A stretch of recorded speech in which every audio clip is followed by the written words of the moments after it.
Hello, my name is Fishay Jackson and I am in the Social Work 125 class. This is my video on economic and political empowerment. Throughout this video, I will talk about grassroots political organization, gender inequality, civil rights, social inclusion, and the redistribution of social power. First off, grassroots political organizations is an organization that builds brands, plans for success, and has a hierarchy or a local victory. So when it builds big brands, it builds things that end up being successful, and they plan for success, and that's what they get. Gender equality is a common subject that everyone pretty much knows about. I'm sure you do too. The definition of gender inequality is unequal treatment or perceptions of an individual based on their gender. Examples of gender inequality can be citizenship, education, and or freedom of marriage. To go deeper into those examples, to give details of those examples, citizenship's gender inequality can be whether you are a natural born citizen or you weren't. Whereas education can be the lack of education that one has versus the high amount of education that one has.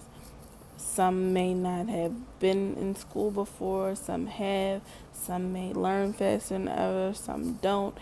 It can go on and on. When it comes to the freedom of marriage, in certain states and countries, you're forced to marry someone, or your husband or wife is already picked for you when you're born or by a certain age, and based on your culture and what you're born into, you have no choice but to accept it and to go along with is required and expected of you because of you do it out of respect. Next up is civil rights. So civil rights protect individuals from freedom from government and or social organizations. Examples of civil rights can be the Constitution or the Bill of Rights, which we are all pretty familiar with.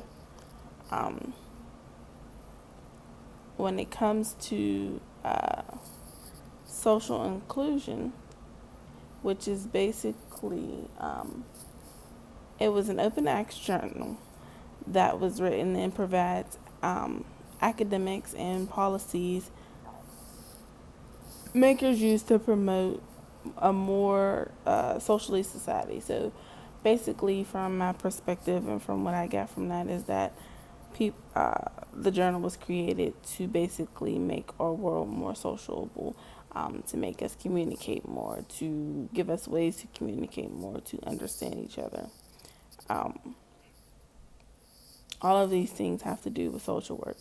So when it comes to the redistribution of social power and how social workers do that, I think it's a little tricky. I mean, social work